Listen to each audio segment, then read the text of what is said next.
The following feature presentation is part of the Skywalking Network.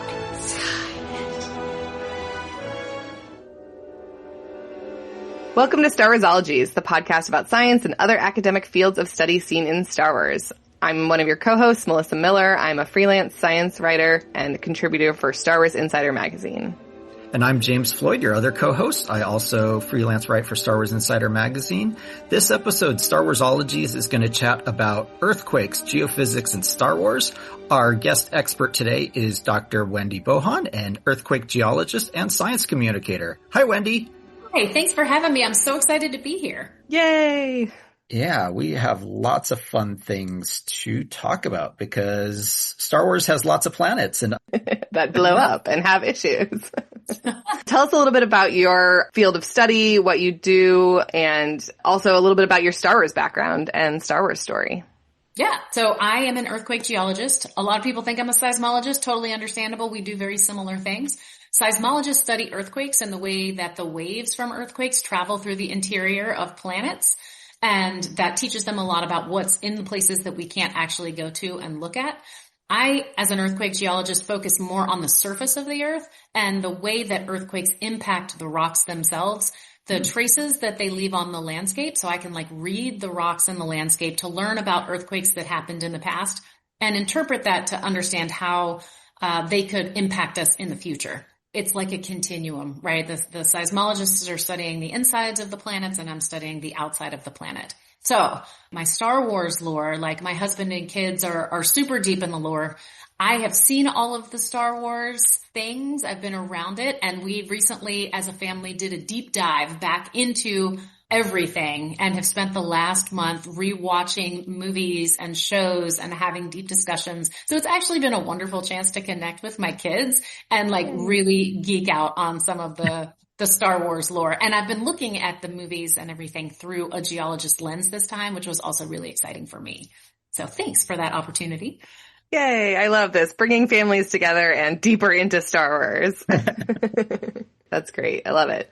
Well, yeah, and I, growing up in California, felt some earthquakes. I'm curious about our various listeners. We were talking about the Loma Prieta earthquake in the Bay Area right before we started recording. I'm excited to sort of think about it. I've never really thought about it in my fantasy and my science fiction or anything like that. So excited to get into Star Wars and maybe a couple other properties. Cause now all of a sudden I'm thinking about, Deep Impact and the core and all of these other sort of things too. So does it drive you crazy to watch movies that have to do with earthquakes? Or can it be fun? It's more the people around me that it drives crazy, as I have to continually have a running commentary about all the things that are wrong. But I think it's quite entertaining. I love all the movies with The Rock, just ubiquitously. Those are super fun, but they are all so wrong. Right. Okay. You see The Rock and you're okay, I've got to shut off that part of my brain. Would love to be his science advisor. If you're listening, Dwayne, come find me. Yes. Cause we did a whole thing into Fast and Furious too. Definitely needs a science advisor there. Anyway, back to Star Wars. Back to Star Wars. So just thinking about planets in general, our planet we call it a living planet because it's got a molten core. Do planets need to be living or active like that to sustain life? So for a long time, we thought that in order to sustain life, planets had to be alive. They had to have plate tectonics. They had to be degassing. They had to be kind of releasing their heat through these particular processes that gave us the things that we need. Because plate tectonics, it helps to remove heat, but it also gives us the magnetic shield that we have that keeps us safe from solar winds and other things. And it also helps to recycle nutrients. But a recent study came out that showed that plate tectonics is not actually required for life to emerge, but it is required to sustain life. So some interesting research going into what was actually happening on our planet billions of years ago when these original single-celled organisms kind of came to be. And it doesn't look like plate tectonics was actually actively happening at that time. That didn't start until later. But in order to sustain life, you have to be kind of a living planet. Wow. Okay. What it made me think of immediately, how likely is it that there's life on other planets? It's an interesting idea to think about the evolution of rocky planets, right? So what are the signatures of life? What should we be looking for? And what are the ingredients that life needs to start and then to survive and to thrive? Would we know it? Would we know what to look for? And Right. so as we're thinking about when life started on our planet, we can get an idea of kind of what the bounds are. And so it's interesting to think that it can start, but maybe not continue.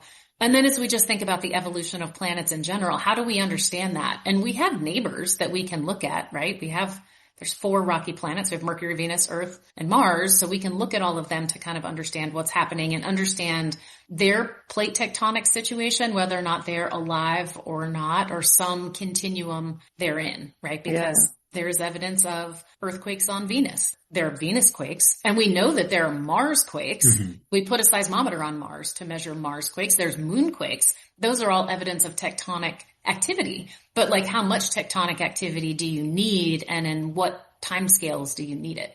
Now, curious, the moon has moonquakes. What causes that? Because isn't the moon basically dead? It is. It's basically thermal expansion and contraction. Okay. And also the pull of the Earth. Quakes are just rocks breaking, and they can break for lots of different reasons. So here on Earth, we think about tectonic earthquakes that are earthquakes caused by the motion of the tectonic plates, but you can have earthquakes caused by lots of other things too. So you can have, explosions that cause quakes. Humans can cause quakes in various different ways. So, there's lots of things that can cause rocks to break. Yeah, we're recording this right before the Super Bowl, and I know it's not taking place in Seattle, but they talk about the quakes that are picked up at like University of Washington when the Seahawks play, right? So yeah, and Taylor Swift, Metallica, like now it's a thing, the fan quake phenomenon. Right. Yeah. I love it. Well, it makes me wonder if Star Wars galaxy, which is much more diverse, right? We know that there's hundreds, thousands of planets with life on them. So is it just a more active, alive galaxy or something like that? And that's why they have the diversity of life. Well, I think it's about a sampling size in some ways. Like, we're looking at really 4 planets, but when you have the capability to explore all of these different places, and you have all of these other planets that you can look to that would potentially have that special sauce to both create and maintain life in all different kinds of diversity. So it's an interesting thing to think about as far as what the guardrails are for that. Okay. So maybe shifting over from rock planets to gas giants. Do gas giants have something analogous to quakes? Not really, because there's nothing there to break, but they do have those big storms, and they do have, kind of, as a scientist, as a geologist, I tend to think about waves a lot in all different kinds of ways. And so if we think about like the gas and like the big storms on Jupiter, right? Those are just waves. That's just energy moving around. And you can also think about earthquakes as energy moving around. So when you have an earthquake and the rocks move, they release energy in the form of waves that we feel as shaking. And so it really is just the movement of energy through different kinds of waves. So nothing exactly analogous, but if you're thinking about energy and the movement of energy, then it can be similar. Okay, cool. When you did your rewatch of the movies, did you go in movie order or release order? We bounced around because my husband was like, I'm not watching anything with Jar Jar Binks in it. So I had to wait until he was gone to watch those. And my kids were like, we kind of secretly like those, but don't tell Dad. Nice. So okay. We were a little bit out of order.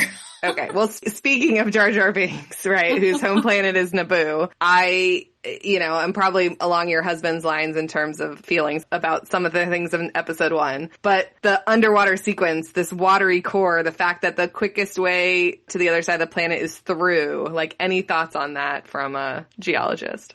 So many thoughts. Like when we think about how the Earth works, which is really the only planet we understand in any great detail, and the center of the Earth is the core, and that's where all the heat is. That's like our thermal engine that's driving all the plate tectonics and all the other processes. But the reason that that's there and the reason that it's so dense is because of the density of the planet, right? And so I don't think that it would be possible to have water at the core that's still liquid. It would be in some other form. And so you wouldn't be able to ever really go through the planet. But then I started thinking about water inside of planets. And there's some really interesting research about water inside of the Earth. And so minerals can actually hold water inside of their crystal structure. Everybody's aware of like opals, right? You know how they have that flash of color that you can see? That's actually opalescence. That's water that's inside of the crystal structure that's flashing at you, reflecting like a rainbow. That is crazy. Sorry. Isn't that cool? And so then there are other minerals that can actually absorb a lot of water. One of them is called ringwoodite. And that's a mineral that's only found really deep inside the earth at high temperature and high pressure. And it turns out by using seismic waves, seismologists are able to determine that ringwoodite inside of the earth at around 400 miles deep, it has enough water inside the earth that there's like more water down there than there is on the oceans up here. And so we actually have oceans of water inside of the earth anyway. It's just trapped inside of these crystals, which is kind of cool. It's not an open cavern. You can't swim through it, but we do have oceans of water hidden inside of our own planet. Okay, I like that. But yeah, certainly I remember thinking like, you can't have both. If you've got a watery core, it felt like to me you can't also have this lovely Naboo, different environments, atmosphere, all that kind of stuff on the outside. Yeah. They seemed mutually exclusive to me somehow. I was thinking a lot about it because I actually really like that world. It's a very appealing, like soft, friendly world to me, except for the sea monsters or whatever they are under there. But like, I also think it might depend on the planet size.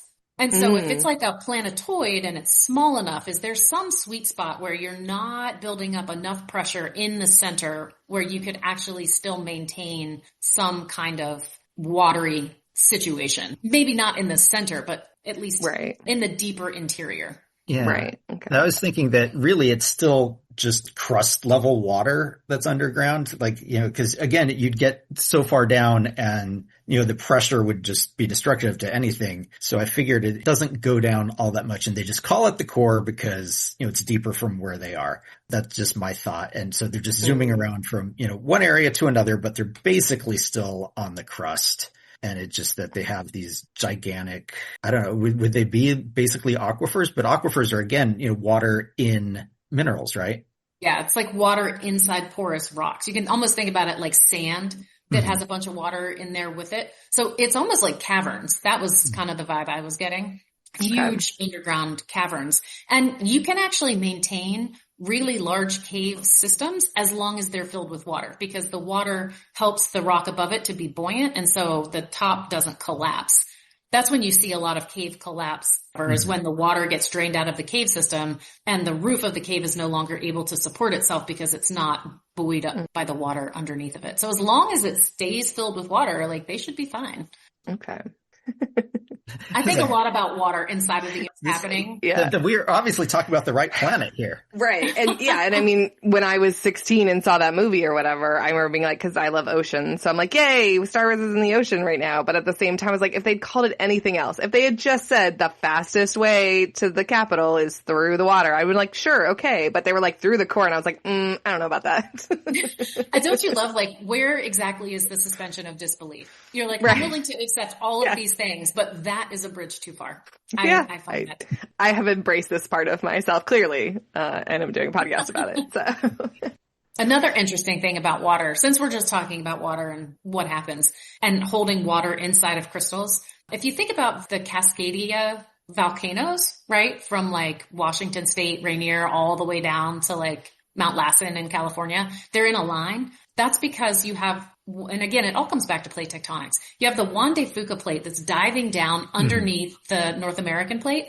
And because it's oceanic crust, there's a lot of water in those minerals. And as it gets down to about 50 miles below the surface, the heat and pressure basically cause the rocks to sweat. They sweat out that water and it goes up to the overriding plate, the plate directly above it. And that causes the melting temperature of the rocks above it to decrease, which causes magma, which then is buoyant because it's hot and it rises to the surface. And that's what's causing that line of volcanoes. Thinking about water and how it moves around in planetary interiors, whether that's in caverns or inside of crystals and everything in between, I think is really, really interesting. Yeah, definitely. Well, and since we're talking about volcanoes, I feel like we got to at least touch on Mustafar. A whole world of volcanoes. What do you see there? I know when we talked to another geologist, I think literally in episode 1 of this podcast years ago, talking about like, oh, that's just Earth however many years ago, right? Looked very similar sort of thing. But yeah, thoughts on Mustafar? So my first thought was, Anakin was chilly. Like he was a chilly villain. And so that was a really great place to build a lair. If you're going to have a fortress, and you're a chilly guy, like have it there. That was a really good idea because that was basaltic lava, which is around 1,000 degrees C. So it's really hot. Is that the best place to build a home base? Probably not. I mean, 10 out of 10 for vibes, but if we're thinking about just how that kind of magma or that kind of lava works. So when it's underground, it's magma. When it's on the surface, it's lava. That kind of lava is the kind you have in Hawaii, right? It has low amounts of silica in it. That's like the quartz, and quartz is really sticky. And so it doesn't have that. So it flows really well. But if we think about eruptions that we've previously seen in Hawaii, sometimes the lava flows really well and it sort of flows along like thick water. And other times you have like lava fountains spraying up in the air hundreds of feet. That depends on how much pressure it's under and also how much dissolved gas there is, which is going to change through time. And so he's got that big lake of lava in the back, and then there's the waterfall in the front to like another lake of lava. And I'm like, that could be problematic if you get into a stage where you're like degassing and suddenly you're getting these lava fountains, and like, what are you going to do then? Damming lava, maybe not the best idea. Yeah, I'm thinking of just like being on a cliff like that. It's gonna erode eventually, right? Or just change like the flow of those lava rivers. Rivers in general, cut through his stuff. So, maybe he's got to find some way to keep his castle from falling off the edge. Well, yeah, I mean, the insurance on that, like, no one's going to insure that for sure, It's like the houses on the hills here in Southern California where they're on the, like, pillars out over the cliff. Whereas I would never sleep soundly if I was in a bedroom that was on stilts on a cliff, much less. I never even thought about it over lava. That's true. But I do dig the idea that those floors are very heated, right? Like you're never getting out of bed and having the cold floor phenomenon. Right. That's always in that big obsidian. Yeah. Every room is a sauna. Yes. Right. Yeah. Maybe he's got extra cooling in that, in the Darth Vader outfit. And it's just to make, everyone else who visits him uncomfortable, basically. That seems like a thing Anakin would do. It's true. Yeah. The real reason Krennic is sweating in there. Right. That's an excellent. It's really warm. That's an excellent point. That's almost like an interrogation tactic, right? Make them super uncomfortable. They're hot. They're going to drink a bunch of water. Now they have to go to the bathroom and they're sweating to death. It'd be very effective. Yeah, this is definitely like Robot Chicken level, sequences that I'm thinking of now. Or it's like you go to the one water vending machine in Vader's castle and it's out. And you're like, no! And there's some other things about living there that could be problematic because, you're always degassing. That's what makes it bubbly or spray or not. Mm-hmm. But you're degassing things like sulfur. So it's going to smell bad. You've got the potential for poisonous vapors, although nobody ever really seems to be very worried about poisonous vapors in all of these different atmospheres. So maybe that's not as big a problem. But you can also, when you get some of these, the big like lava fountains, it can make almost like, Pele's hair. Have you ever seen Pele's hair? It's like fibrous glass that you inhale. And you can only imagine how fabulous that is for your respiratory system to be inhaling all of these tiny fibers. So maybe that, he's got the mask, he's got the whole potential filtering situation going on. So maybe that's another kind of interrogation tactic. If you stay too long, it gets the in-laws out. You stay too long, it just destroys your lungs from all of these tiny glass fibers that you're inhaling. Right. Yeah. He's the only one that planet is any way hospitable to because of all the bells and whistles of his outfit. Yeah. But I'm imagining he's got to be changing the filters on those and in his castle in general, just all the time. Right. It's not the monthly cycle or the 3-month cycle. It's got to be daily. Right. Yeah. Also, is the lake level always the same? Like I have questions about the volcanic plumbing in the area. Because the lake levels will rise and fall in, normal lava lakes. And so you'll have volcanic expulsions at different times. Like if we think about, for instance, the surface of Venus. So Venus is a very volcanically active planet. It has these big shield volcanoes, which is also, the same kind of lava probably. What exactly is happening? Is it just a continual lava level because there's a finite amount of lava that's coming through and it's always maintained? Or is it like episodic the way that we see on this planet and in other planets? Yeah. I don't know. Well, and James, I'm sure you know the lore a little bit because they show like droids and like harvesting or at least like scooping of lava. Like what's actually going on there? Do you remember? Yeah, so we've got the droids, we've got the Mustafarians on their little platforms and on their lava fleas, which apparently can, handle the heat.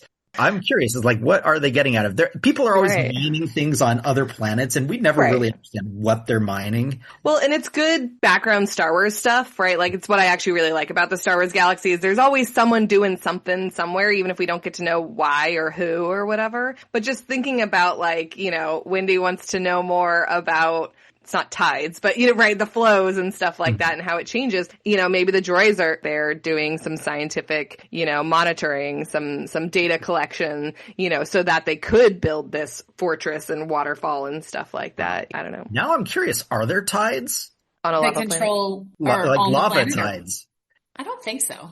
I thought about it while you were talking about whether the levels stay the same. And I'm like, I know we're not talking about tides, but it did make me wonder too. So I'm glad you asked. I mean, there could be. I don't know how close the closest moon is, right? Yeah. Because that's Right. what causes the tides. And so if there was a big moon really close that was exerting significant, you know, forces, it could potentially cause like lava tides the way you would see ocean I tides think- if you have a fully formed planet mainly of lava.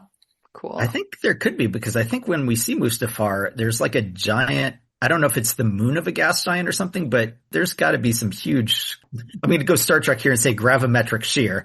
Yeah, there you go. We've got to pull up our atlas, right, from our Yeah. recent atlas episode or whatever and see, and we'll get back to you. That would be Oh, I something. love that idea. Lava Like I'm going to tides. go down that rabbit hole Yeah. of like, what would happen if you had lava Yeah. tides, and how would you actually maintain structural integrity if the level of the lake behind you is fluctuating significantly with these tides, right? Right. Like maybe that's what the droids are doing, is they're helping to like create ingress and egress for the lava from different sources to maintain the lake level. Kind of like, you know, Right. letting water in and out of a dam. Well, and Star Wars loves a like establishing shot that is like other planets nearby and moons. So I don't know if I'm inserting it or if it really, I'll have to go watch the first time you fly into Mustafar. Like, yeah, does it show other things nearby that would be affecting it? I also like the idea that they're harvesting something from the lava, you know, from the rock, because I think that that's something that Star Wars does really well that people don't generally think about in day-to-day life, which is the importance of mining, right? If you look around, everything around you was either grown or it was mined. Everything. Okay. We often think about mining as like this sort of terrible thing because it has these awful ecological impacts. Often it's, you know, can be extractive. It can be problematic for the communities that live nearby, but it is critically important for maintaining our lifestyle and the things that we need. And even for things like for climate solutions, we need critical minerals for that. And in order to get that, we have to mine them. So thinking about where we get it and how to do it, I think that was one of the things that really stood out to me as I was rewatching all of the movies, is how often they reference mining or talk about mining, or how it's a central theme in what they're doing and how it's critical. Usually it's for some weapon of destruction or some Right. war machine or something. Also us, by the way, that's a lot of what our critical minerals go for. But, you know, it is an interesting kind of parallel to think about. Well, Yeah. since we're talking about mining and planets, did you get to watch Andor season 2? I didn't get that far, but that's Okay. coming up next week. One of the key things they talk about is on the planet Gorman. It's a substance, it's called deep substrate foliated calcite, and they need it for the Death Star construction, and I won't say much more, but basically they have to tear up the planet to get it. What do you think they mean when you say something is deep substrate foliated calcite? Well, so deep, you know, it's not on the surface. That means they're going to have to mine down to get to it. Substrate is just like a layer. So it's something inside. Anything can be a substrate. If you're talking about biology, right, it could be that thing that you put the bacteria on to let it grow or whatever. But for geology, a substrate is just the rock layer you're interested in. And then foliated rocks are layered rocks or banded rocks. And so to me, that says that it is either a sedimentary rock or it is a metamorphic rock, like a banded metamorphic rock. Because it's deep, my guess is that it's a metamorphic rock. And so you said it was calcite? Yeah. Mm-hmm. When I hear that, the first thing I think of is the mineral called kaolinite. But kaolinite is not potentially what they were thinking of. Kaolinite is like a really soft mineral. It's often used as an anti-diarrheal, so not really the vibe. But I'm also thinking of a mineral called kyanite. It's a mineral that's used for different heat resistant technologies. They use it to like line kilns. It's used in brake pads. And it is a high pressure metamorphic mineral. It's absolutely gorgeous. It's like this shimmery blue and it has all these really interesting properties. And so it can be banded in metamorphic rock. So I'm thinking it's something similar to like a kyanite And we do use minerals for refractive purposes and for like optical purposes. Mm-hmm. And it's one of the things that we mine a lot of minerals for. We do a lot of mining of minerals for weapons, specifically like aluminum, cobalt, platinum, titanium, niobium. All of these are important components in different types of weapon systems. That seems very reasonable and logical to me that they would be destroying a planet and an ecosystem in order to get this very particular mineral that has these very particular properties. When I heard the term or whatever, was like, I think those are all words, right? Even if calcite was just like even it having the ite in there, it sounds like a mineral, right? I didn't figure it was actually on our periodic table or anything like that. But it's so many words. And maybe again, this is a science thing, but I was like, at some point they were like, how about deep substrate calcite? No, we need at least one more term. Oh, foliated, that means something, cause it was very funny to me. I like that you broke it down. If you used it on your skin, would it be an exfoliated calcite? Boo. That does not seem like something I would want to rub in anywhere. It sounds prickly, right? Like it's going to be stabby. Right. That will definitely exfoliate then. It would. There you go. And I forget if they talk about how it will destroy the planet. And they don't necessarily have to, because I think like what you were saying was enough people have this in their head of like mining is like, oh, that's bad, that's destructive, fracking, these sorts of things that you hear about. It was just enough to know that like, oh yeah, that seems like something the Empire would do, is be like, oh, all these people on this planet, who cares? They've got calcite under there. And it's something we see if you watched Rogue One, right? They're doing on Jedha for all of the Kyber crystals and stuff like that. So it's not like a unlikely scenario. So I don't feel like they had to go into it necessarily any more than that. I was super in love with that whole world. Yeah, with Jedha. Yes, it was amazing. Yeah, there's so much there that it's like they've got the crystals, they have all these different Force traditions coming together. They've got, these ancient ruins of Jedi stuff, and then we have the Empire tearing it all apart and wreaking havoc. There were so many things, like just a shout out to the creators, because when I look at movies, and I don't even recognize that I'm doing it until I am doing something like this where I make myself be conscious of it. Like I was watching to see all of the, like what kind of rocks it is. And so I'm like, oh, look at all these sedimentary rocks and this tracks and look at this beautiful place. And then I get kind of distracted because I'm like, that doesn't look right. That doesn't look the same. That rock is not the same. What is happening right here? Totally losing the plot. Like absolutely the plot is lost for me. And then they zoom out and it was a statue that had fallen over, right? A giant statue half buried in the sand. And I was like, that's why it didn't look right, because we were looking at the side and it was carved. Like, felt very vindicated by those moments. I remember watching episode 1, I think it was for the first time, and during the pod race scenes, they go into a tunnel on Tatooine and there's stalactites and stalagmites, and I'm like, there was water here! Yes, exactly. That is exactly, yes. Well, and I also feel like that's probably something that you can then tell, like where they did reshoots, right? So like James has done a bunch of articles about, filming locations, and it's like, okay, yes, they started filming in Tunisia, but when they needed to do pickups, they went to Death Valley. And like, you would notice very obviously what shots were filmed in those very different places. And only if I recognize the place, like every once in a while, it's a famous enough geologic location that I'm like, oh, I know exactly where I am right now. But there's so much variety in terms of where they're shooting and how they're shooting, and like the way, like some is really far away and some of it's really close. And so I actually don't notice so much because there's a lot of variation. And even though I'm really tuned into the landscape and what they're doing and why, I'm like, don't always catch it, which now I'm going to have to go back and watch again and be like, okay. There's always an excuse to do the whole rewatch again. So welcome to my world. You mentioned earlier about human-caused seismic events, obviously, things like concerts and stuff. And I remember when I was an undergrad, I went and stood next to a seismograph and jumped up and down and got it to move. Yep. What are some of the other, really big level ways that humans cause seismic events or? Yeah, that's a good question. And it goes back to what we were talking about with the mining and extractive processes and how that can be damaging or problematic. The thing that comes to mind most is induced seismicity. Everybody knows, like with oil, you have like an oil well and they drill down and there's like kind of a bunch of oil down there and they suck it out. Well, in some cases, it's not just sort of oil between the rocks. Sometimes it's oil inside of the rocks. And so in order to get that oil or gas out of there, the hydrocarbon, they'll take a slurry of material, water, and other things, and they will do something called fracking. Everybody's heard of fracking, but the process is actually where they drill down and they increase the pressure enough that it breaks the rock up a little bit, and then they can suck out both the water that they use to frack it and the thing of interest, the hydrocarbon of interest, and they bring it back up. And so that can cause some small earthquakes, but that's not really the problematic part. The problematic part is once they've pulled all of that water and all of the oil and gas out, they take what they want and then they have wastewater that they have to do something with. And so they will take that wastewater and inject it back into the ground. Now, very, very deep into the ground, far below aquifers or drinking water, anything that's ever going to interact with people, because the earth is a wonderful filter. And it can filter out all of those things. And it's so deep, it's never going to impact us people here on the surface. But what it can do is lubricate faults, increase pore pressure, or change the stresses at depth. And that's where earthquakes start. And so it's that wastewater injection that can actually cause these induced earthquakes or these man-made earthquakes.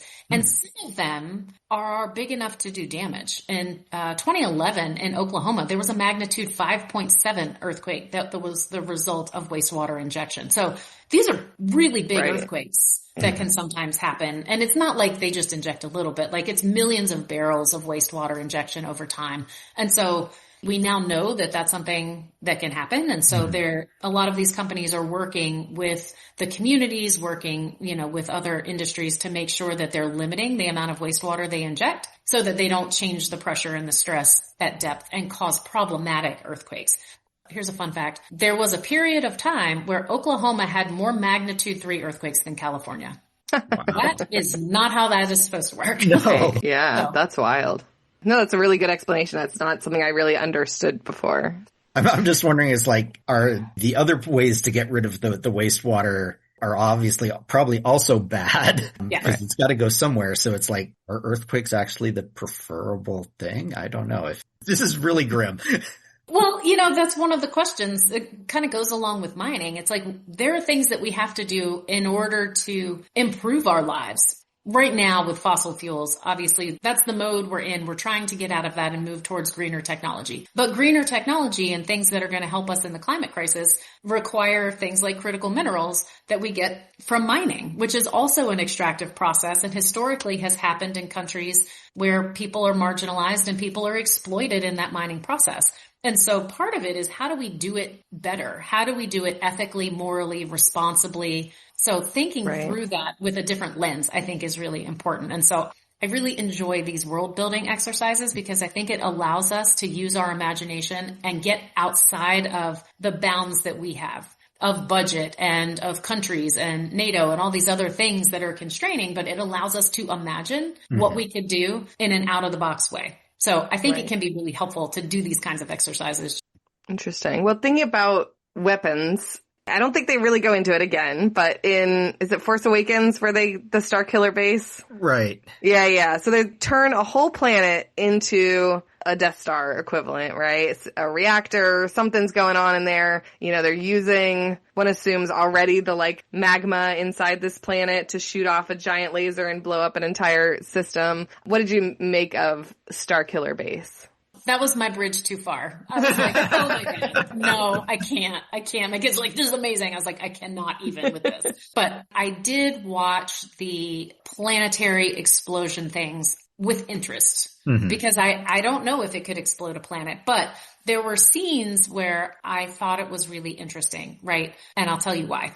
In Jedha City, right? Like when they are making that whole situation happen with that one blast, the non-planet killing, I don't know what single shot kind of thing. Right. Yeah. And single reactor ignition. Yeah. Thank you. You can see it coming as they're standing there and as you're watching kind of this wall of rock come towards them. First off, slow-mo, dramatic effect, 10 out of 10. Realism, 0 out of 10. Okay. The idea, parts of it, they're standing there and there's these things that look almost like Stonehenge, right? They're like archways of rock that are falling. And my mind starts to go, because that's what happens. in an earthquake or in these sort of shockwave situations, you'll have like a front of waves that come first. They're traveling faster and they're usually not the strongest waves.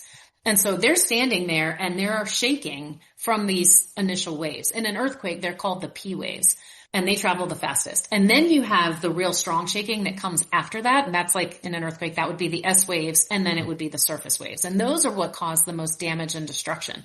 But the interesting thing to me, when I was looking at those rocks that look like the Stonehenge rocks, like an archway, and they're falling over, we actually use that to understand how hard ancient earthquakes shook the ground. Oh. They're called precariously balanced rocks, or PBRs, not the beer, but the rocks.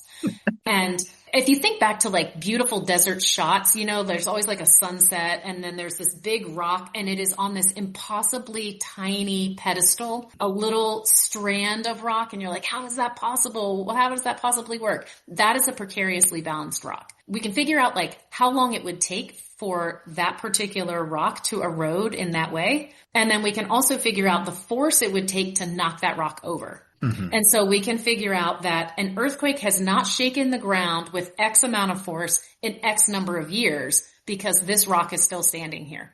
And then you go around and you find all those rocks and you do that same calculation. Of course, it's different for each one, right? Because it could be made out of different materials and have different weathering rates, erosion rates. And so we can actually figure out the ground in this area hasn't shaken to X amount in this long. So that tells us something about the distribution of earthquake hazard and risk and earthquake shaking in an area. So those rocks to me were like PBRs. And I was like, oh man, look at them like falling. Pause, let me do the calculation. Right? Like I can tell you how much force that initial percussive wave is causing because it knocked over this particular rock in this way. Oh, that's so funny. So, I love that. Yeah, one of the things we do see with Jedha is it forms like this giant wave of rock, essentially, that kind of like a tsunami of rock. And then K2SO says on the horizon, the problem is there is no horizon. But could you get like something that just peels up the rock into this kind of thing? Yes. So if we imagine like a meteor impact, there are certain things you see in a meteor impact. So instead of thinking about that impact as like a hot laser, think about it as an impact of just a thing putting energy into the ground. So it's putting energy into the ground and the ground is flat, right? And when it does that, imagine like a drop of milk going into a glass and you see it coming up and it forms kind of like petals and then they turn over. So they're overturned from where they started. The rock does the same thing. It hits the ground and the rocks that were flat are now overturned.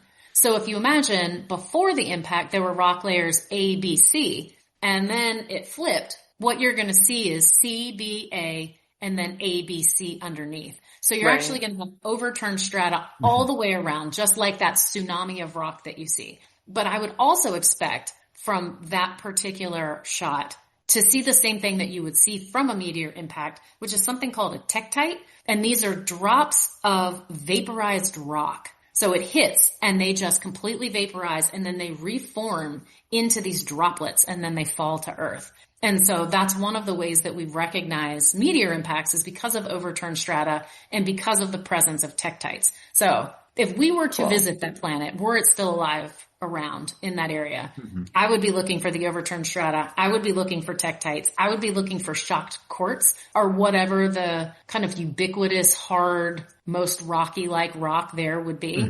Because you would expect to see the waves like deformation and shock waves recorded in the mineral structure there. Okay, that's cool. And I like to think about you like leading the team. You know, it's like how many years after that single reactor blast can you go study that and figure out any answers? And, you know, obviously Jedha City is toast, but, you know, I think the idea is that most of the planet is still intact versus I'm curious then if, I mean, 0 out of 10, I know you said, so that probably follows in terms of Alderaan once you get the like full power explosion. But any thoughts on how Alderaan then got blown into tiny bits that are basically then like a asteroid field or something like that? I feel like it happened too fast. I feel like it should have been slower and more of a build as I'm thinking through it. And I don't know how planets explode. So this is just me spitballing. Right. But as I'm watching that, I'm like, okay, so essentially what they're doing is they're putting in all of this heat. So that would cause the water, all of the fluids inside of the crystals to explode into steam. but that's going to be kind of a chain reaction, and it's going to happen at different rates because different minerals are going to have different amounts of water, and there's different places where there's like pockets of fluid that are going to kind of vaporize or explode first. And so I feel like it should be like almost like a chain reaction that would take more time. I mean, it was very dramatic, but I wish we had seen a little bit more of the process of it. Yeah. Because I think there's a lot to explore there. And I wonder now if like George Lucas had it to do it again. I mean, we know he's not above tinkering and stuff like that, but there are cooler things. I don't know if you've seen the movie like Oblivion or whatever. Like there are ways to blow up a planet that end up a little bit more, I don't want to say photogenic, that feels wrong, but cinematic, right? The way you were talking about Jedha being a 10 out of 10, I feel like they could, if given the chance to do it again, you could tinker with chunks and, you know, those orbiting each other and like all that kind of stuff. And so just asteroid field, you know. Well, kind of thing. yeah, it definitely, you know, when Starkiller base gets blown up, you see that it's starting to have earthquakes and, you know, rifts are forming and different things are happening. And so it's falling apart in sections the way you mentioned, like some things will blow apart faster. And so maybe, you know, that would happen on Alderaan. The shockwaves would push all the way through. I mean, would the shockwaves also then be able to just like basically push the planet apart essentially in places, or? That's an interesting thought experiment because I obviously start thinking about it in terms of earthquakes. And if you have a big enough earthquake, you're never going to like split the earth in half, but you create energy waves that are strong enough that they actually kind of knock the earth out of its orbit a little bit. They cause the earth to ring like a bell for days afterwards. Like it has a full planetary impact. And those waves travel both across the Earth's surface and through Earth's interior. And so I would expect that, again, if we imagine this, there's the two components, which is what really throws me off, right? If it's just like a bolide, something that's hitting it with force and having force, then I can envision it better. It's the heat component that I keep getting stuck on. So yes, if it was just like a huge force and impact, you know, like the impact that killed the dinosaurs, biggest incident of killing lots of birds with one stone ever, by the way. When Oh, wow. Out dad joked you there, James. I feel like that's going in your pocket. That's lots of high fives. Geology joke, you know, of the day. So if we think about like that impact was huge and the way that it fractured the crust and the impacts that we still see from that, if you had a big enough thing, you would like break part of the planet off. You know, that's one of the theories for how the moon was made, right? There was an impact on the earth and the moon detached essentially. But if the planet is completely rocky and doesn't have any really molten parts and you hit it, do you then have just these big chunks of rock that come off? And how does that impact the orbit? Eventually, are you just going to have the planet pull itself apart because it's so unstable in its orbit that it has to kind of like reconstitute itself? So I think there's lots of different ways that you could mess with the planet in ways that are problematic for the life forms that live there. Any of those probably extinguishes life pretty quickly still without blowing it into just like tiny little chunks. Less cinematic though, perhaps. I don't know. I mean, having it blow up like in an instant is pretty final. That's like, there's no escape from that, as opposed to like, oh, it's going to fall apart. You know, it's like Starkiller Base. Some people can get off. Yeah. But it is that, you know, a million voices crying out all at once in that instantaneous kind of oblivion. Right. But, and, you know, lots of little tektites. If you vaporize the planet all at once and then it sort of reconstitutes into droplets and they are spreading out all over the universe, do you now have pieces of it raining down on all of these other worlds? Yeah. How close is Alderaan to other things? Definitely. Oh, so we should probably start on our wrap-up questions, but if there's any like last earthquake geology things, we can sneak those in. What is it? The Mines of Crete? First off, cinema, fabulous. The rhodochrosite crystals, like the blood, fabulous.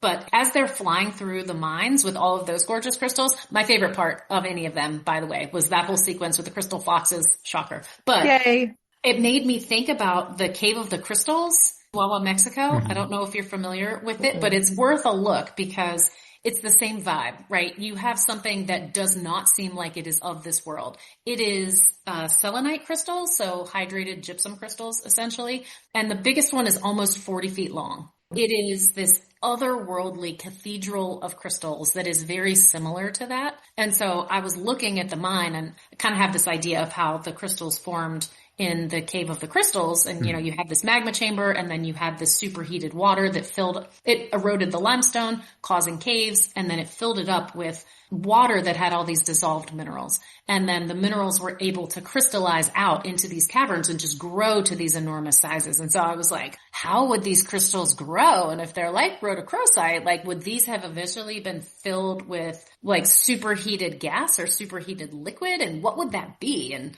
because there's all that salt, right? Like obviously the planet had a lot of evaporites.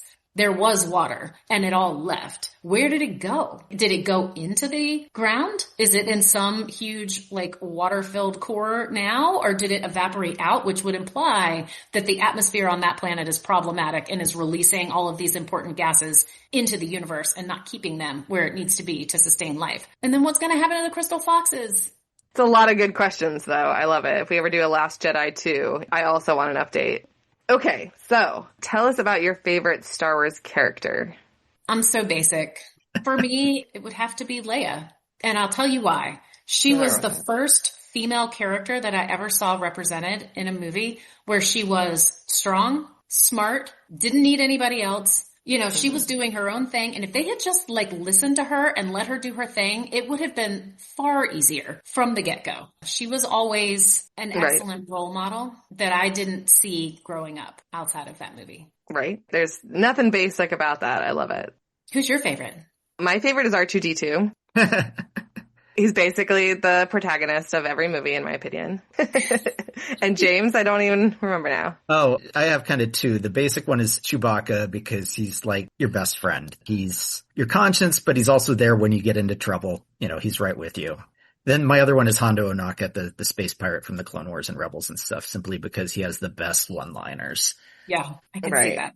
Chewie is like that best friend that's not going to be able to bail you out of jail because he's sitting next to you, but he told you it was a bad idea, but he still went along with it to make sure you were okay. I like it. Well, if someone is interested in getting into your field of earthquake geology, how would you recommend it? There's all kinds of different ways. I was a professional actress and ended up as a professional geologist. So you can go all kind of ways. I think the thing to do is be curious, observe the world around you, because geology is everywhere. It's in the buildings around you. You know, if you can get to outdoor spaces, it is the ground beneath our feet at all times. And so it's accessible to everyone, no matter where you live. And so being observant, being curious, and taking the time to learn about the world, that's the first step. And then you just take the classes that you're interested in because there's all kinds of different fields of geology. If you like geology that happens quickly, might I recommend earthquakes and volcanoes? Otherwise, we're talking about things that take place over millions and millions and millions of years. There's lots of good things. I like that. What's your time scale do you want to be working on and thinking about? I like that. Where can people find you online? And tell us about your science communication. Oh, yeah. Thanks for asking. I do a lot on social media. So I'm on TikTok, Instagram, LinkedIn, YouTube, Facebook, basically all the things. And I'm Dr. Wendy Rocks. Yes, Dr. Wendy Rocks. I also have a webpage. You can find me there. I like to make short form video content, just talking about, especially about the earthquakes that are happening now, and then just fundamental things about geology and earth science. And so if you feel an earthquake and you're interested, feel free to reach out to me. Earthquakes happen without warning, and so they can cause a lot of fear and anxiety. That's totally normal and understandable, but there's no reason to be scared. You just need to be prepared. And there's lots of ways that you can prepare for earthquakes, because when you live in earthquake country, it's not a matter of if an earthquake will happen. It's a matter of when it's going to happen. And you can really change the story for yourself when it comes to the earthquakes of the future by preparing for them today. Awesome. That's wonderful. Well, thank you so much, Wendy, for coming and chatting Star Wars with us and earthquake geology in general. This was really interesting. Yeah. Thanks for having me. Yep. Yeah. Thank you so much. That wraps up this episode of Star Warsologies. We want to thank our guest, Wendy Bohon, and we want to thank all of you for listening. If you're looking for links and other things we talked about, check out our show notes page available at skywalkingthroughneverland.com/star-warsologies, and check out our YouTube channel where we post some episodes with related visuals from Star Wars.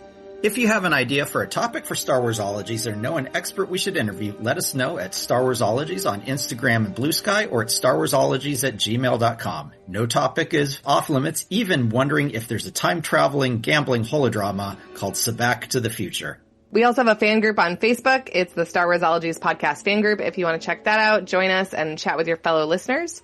James put up a poll recently asking for everyone's favorite episodes from last year, so join us there and submit your vote. And please also rate, review, and subscribe to the podcast on your favorite service, and share it with your geology-loving friends. We had one new review on Apple Podcasts recently, and we really appreciate it. So please take the time to give us some stars and a review on whatever platform you use to listen to podcasts. And if you like puzzles, my book, Star Wars Crossword Puzzles, is out from Chronicle Books and is available at your local bookstore or on bookshop.org, Barnes & Noble, Amazon, and other online booksellers. We are part of the Skywalking Network, where you can find a variety of other great shows about Star Wars, Disney, and Marvel, including Talking Apes, the Neverland Clubhouse, and the flagship show, Skywalking Through Neverland. They also have a YouTube show called Today in Star Wars History, and you can find all of that at skywalkingnetwork.com. See you next time on Star Warsologies, where we'll be talking about wearable technology.